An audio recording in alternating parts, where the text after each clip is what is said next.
Hi friends, ಇದು ನನ್ನ second mini vlog. Friends, ಇವತ್ತು ನಾವು ರಾಮನಗರದ ಹತ್ರ ಇರೋ ಜನಪದ ಲೋಕಕ್ಕೆ ಹೋಗ್ತಾ ಇದ್ದೀವಿ. ಮಕ್ಕಳಿಗೆ ಸಮ್ಮರ್ ಹಾಲಿಡೇಸ್ ಇರೋದ್ರಿಂದ ಅವ್ರಿಗೆ ಎಲ್ಲಾದರೂ ಔಟಿಂಗ್ ಹೋಗಬೇಕು ಅಂತ ಅನಿಸ್ತಾ ಇರುತ್ತೆ. ಅದರಿಂದ ಹೊರಟಿದ್ದೀವಿ. ತುಂಬ ಬಿಸಿಲಿರೋ ಕಾರಣ ಮಾಜಾ ಜ್ಯೂಸ್ನ ತೊಗೊಂಡಿದ್ವಿ. ಕೆಂಗಲ್ ಹನುಮಂತರಾಯನ ದರ್ಶನ ಮಾಡಿಕೊಂಡು ಹೊರಗಡೆ ಇರೋಂಥ ಕಲ್ಯಾಣಿಲಿ ಮೀನುಗಳನ್ನ ನೋಡಿಕೊಂಡು ಹೊರಟ್ವಿ. ಜಾನಪದ ಲೋಕಕ್ಕೆ ನಾವು ಎಂಟ್ರಿ ಆದ್ವಿ. ಅಲ್ಲಿ ಟಾಂಗ ಗಾಡಿ ಹೋಗ್ತಿತ್ತು, ಅದನ್ನು ನೋಡಿ ತುಂಬ ಖುಷಿ ಆಯಿತು. ಹಾಗೆ ಆಂದಿವೆನ ಫೋಟೋಗಳನ್ನೆಲ್ಲ ತಗೋತಾ ಇದ್ವಿ. ಇದು ಬಯಲು ರಂಗಮಂದಿರ. ಹಾಗೆ ಆಗಿನ ಕಾಲದಲ್ಲಿ ಉಪಯೋಗಿಸ್ತಿದ್ದಂಥ ಪಾತ್ರೆಗಳು, ದೊಡ್ಡ ರಾಗಿ ಕಲ್ಲು, ಕಾಡಿನ ಜನಗಳು ಎಷ್ಟು ಅಂತ ಅಂದರೆ ನಿಜವಾಗ್ಲೂ ನೋಡಿ ತುಂಬಾ ಖುಷಿ ಆಗುತ್ತೆ.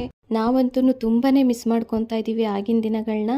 ಹಾಗಾಗಿ ನೀವು ಒಂದ್ಸತಿ ವಿಸಿಟ್ ಮಾಡಿ. ತುಂಬ ಒಳ್ಳೆ ಪ್ಲೇಸ್, ಹಾಗೆ ನಮ್ಮ ನೆನಪುಗಳನ್ನ ರೀಕ್ರಿಯೇಟ್ ಮಾಡುವಂಥ ಪ್ಲೇಸ್ ಅಂತಲೇ ಹೇಳ್ಬೋದು. ನಾವು ಅಲ್ಲಿ ಸ್ವಲ್ಪ ಹೊತ್ತು ಜೋಕಾಲಿ ಎಲ್ಲ ಆಟ ಆಡಿಕೊಂಡು ಮನೆಗೆ ಬಂದು ಅನ್ನ ಮತ್ತು ಮೊಟ್ಟೆ ಪಲ್ಯನ ಮಾಡಿದ್ದೆ